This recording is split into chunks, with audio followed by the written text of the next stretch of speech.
नमस्कार साथियों, आज हम एक नए सफर की शुरुआत कर रहे हैं। हम अपने YouTube channel Congress the real voice of India की आज शुरुआत कर रहे हैं। आप सब सोच रहे होंगे कि आखिर इस YouTube चैनल का उद्देश्य क्या है, क्यों इसे शुरू किया जा रहा है।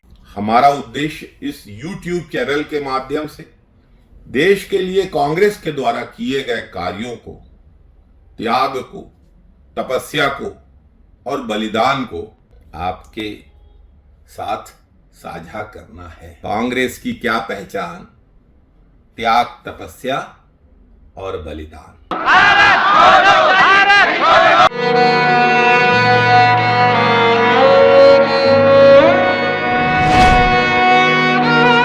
कांग्रेस का इतिहास और आजादी की लड़ाई दोनों को बहुत अलग करके नहीं देखा जा सकता।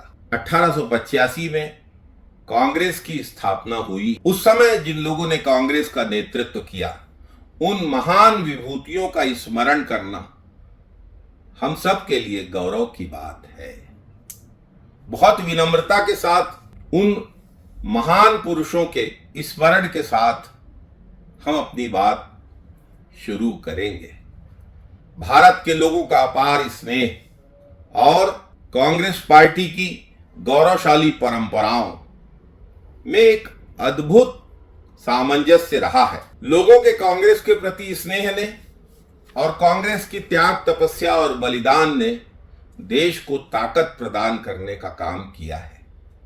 स्वतंत्रता आंदोलन के दौरान और इसके पश्चात भारत का जो पुनर्जन्म है, उसकी कहानी कांग्रेस की कहानी है। साथियों, हम उन संघर्षपूर्ण क्षणों का स्मरण करेंगे जब कांग्रेस ने देश की आजादी की लड़ाई लड़ी। उन महान विभूतियों को याद करेंगे जिन्होंने भारतीय राष्ट्रीय कांग्रेस को बनाया। पूरे विश्व के इतिहास में शायद ही इतनी शुद्ध भावना रखने वाले, इतनी पवित्र सोच रखने वाले, देश के लिए अपने आप को समर्पित करने वाले इतने महानतम लोग कभी एक साथ मिलकर चले हों। कांग्रेस को छोड़कर, भारत की आजादी की लड़ाई को छोड़कर ऐसा कोई और उदाहरण विश्व इतिहास में नहीं मिलता है। इन महान विभूतियों को याद करना, कांग्रेस के संघर्ष को याद करना, उन महान क्षणों को फिर से जीने की तरह है। साथियों, एओ ह्यूम, व्योमेश चंद्र बनर्जी, दादा भाई नौरोजी, फिरोज शाह मेहता, महादेव गोविंद रानाडे, बदरुद्दीन तैयब जी, लोकमान्य बाल गंगाधर तिलक, विपिन चंद्र पाल, गोपाल कृष्ण गोखले, सुरेंद्र नाथ बनर्जी, एनी बिसेंट, लाला लाजपत राय, महात्मा गांधी, पंडित मोतीलाल नेहरू, मदन मोहन मालवीय, देशबंधु चित्तरंजन दास, श्रीनिवास अयंगार, सरोजिनी नायडू, एम.ए. अंसारी, रफी अहमद किदवई, पंडित जवाहरलाल नेहरू, सरदार वल्लभ भाई पटेल, चक्रवर्ती राजगोपालाचारी, डॉक्टर राजेंद्र प्रसाद, मौलाना अबुल कलाम आजाद और न जाने कितने असंख्य लोगों ने स्वतंत्रता के आंदोलन में अपना उल्लेखनीय योगदान दिया। इनमें से एक एक नेता का जीवन, एक एक नेता का कृतित्व तो ऐसा है कि उस पर बात करने के लिए समय कम पड़ जाएगा। इन सब नेताओं ने मिलकर, एक साथ मिलकर कांग्रेस के तिरंगे झंडे तले, ब्रिटिश साम्राज्यवाद के दमनकारी बोझ के तले दबे कुचले भारत के लोगों में स्वतंत्रता की भावना को जागृत किया। असहयोग आंदोलन, सविनय अवज्ञा आंदोलन, भारत छोड़ो आंदोलन, इन सब आंदोलनों में भारतीय जनमानस में स्वतंत्रता की भावना का प्रसार किया और संपूर्ण देशवासियों ने एकजुट होकर स्वतंत्रता के इस महान संग्राम में अपनी साझेदारी निभाई। देश की आजादी लड़ने वाले लोगों में सभी धर्मों, सभी जातियों, सभी वर्गों, सभी भाषा भाषी और सभी प्रांतों के लोग शामिल रहे। आजादी की लड़ाई के अमर सिपाही महात्मा गांधी को तो कोई नहीं भूल सकता।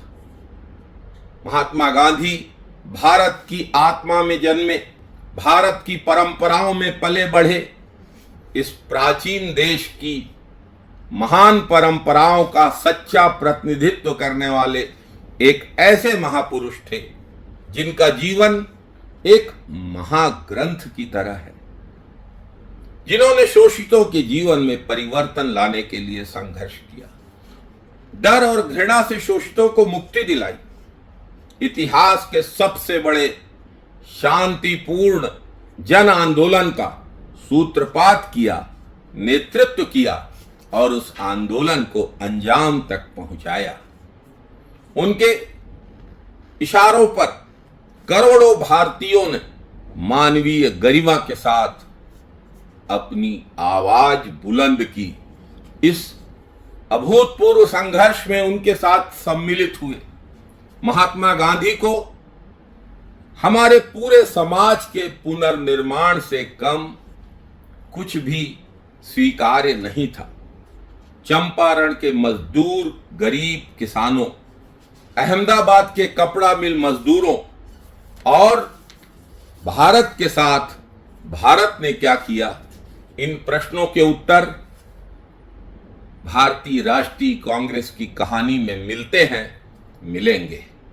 हम उन संघर्षपूर्ण क्षणों को स्मरण करेंगे जब कांग्रेस ने देश की आजादी की लड़ाई लड़ी।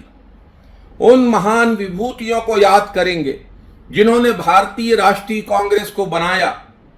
चंपारण के गरीब मजदूर किसानों, अहमदाबाद के कपड़ा मिल के मजदूरों, भारत के लाखों गांवों में निर्मम शोषण से पीड़ित गांववासियों, मजदूरों और भारत की पीड़ित आत्मा को महात्मा गांधी ने देखा था।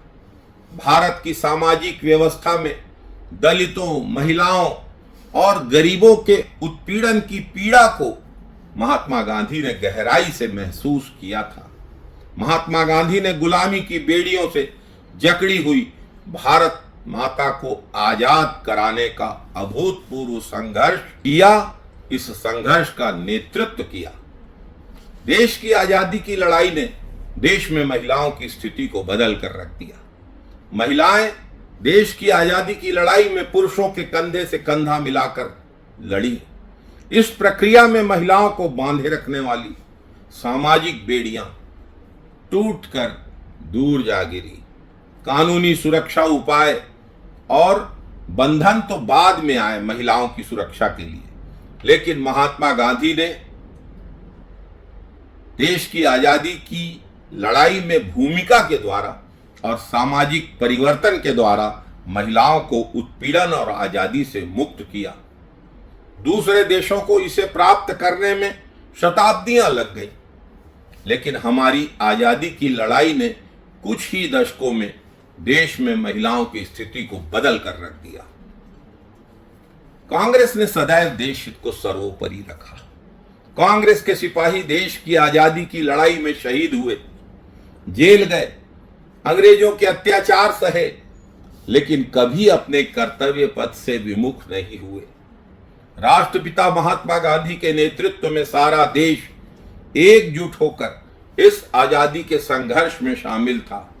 कांग्रेस और देश के अन्य क्रांतिकारियों के अनवरत संघर्ष के परिणाम स्वरूप 1947 में देश को आजादी मिली। देश अंग्रेजों से आजाद हो गया, लेकिन गरीबी, भूखमरी, आर्थिक व सामाजिक असमानताओं की बेड़ियों ने अभी भी देश को जकड़ रखा था।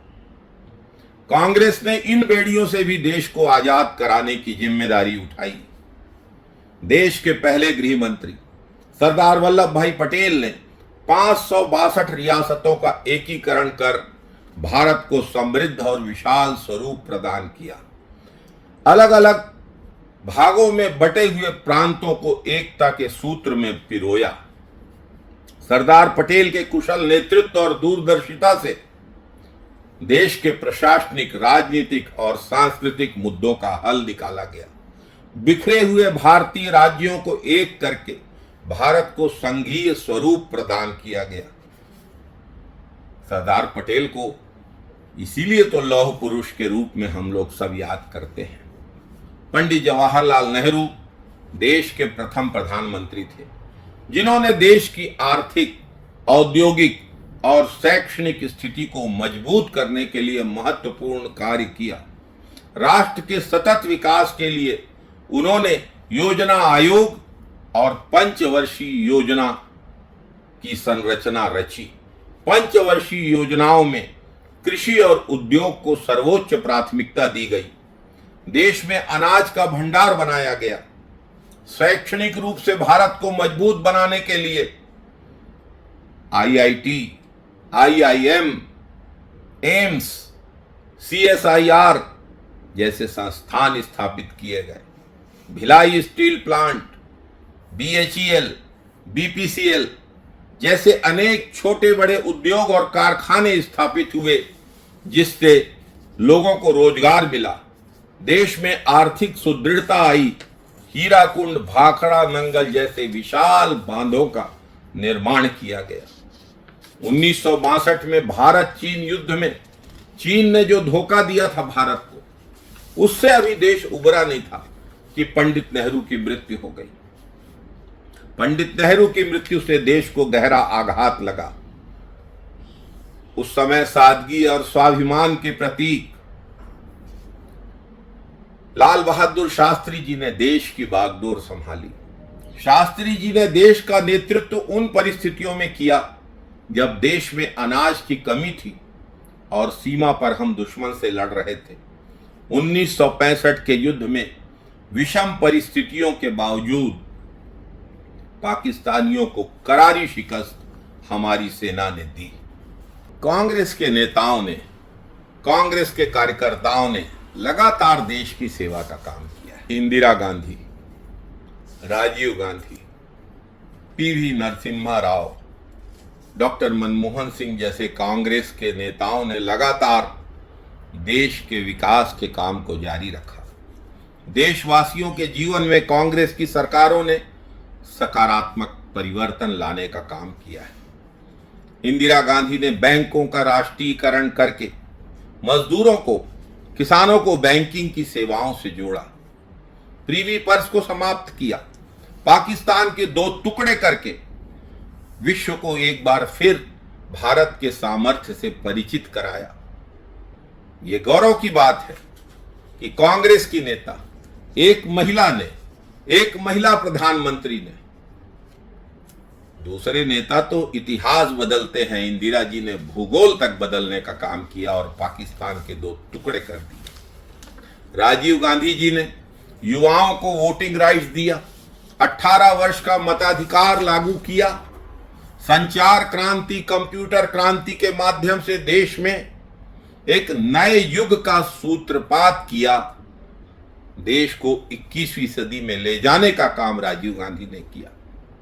PV नरसिम्हा राव की सरकार ने, PV नरसिम्हा राव की कांग्रेस सरकार ने व्यापार के क्षेत्र में उदारीकरण, निजीकरण, वैश्वीकरण के द्वारा भारत को विश्व में औद्योगिक और व्यापारिक चुनौतियों के बीच सिर उठाकर खड़ा करने के लायक बनाया। राष्ट्र को आर्थिक रूप से मजबूती प्रदान की। सौम्य, शालीन विचारों के धनी, ज्ञान के सागर डॉक्टर मनमोहन सिंह की सरकार ने सूचना का अधिकार, रोजगार का अधिकार, मनरेगा, शिक्षा का अधिकार, वन अधिकार जैसे अनेक कल्याणकारी योजनाओं के द्वारा देशवासियों के जीवन में परिवर्तन लाने का काम किया।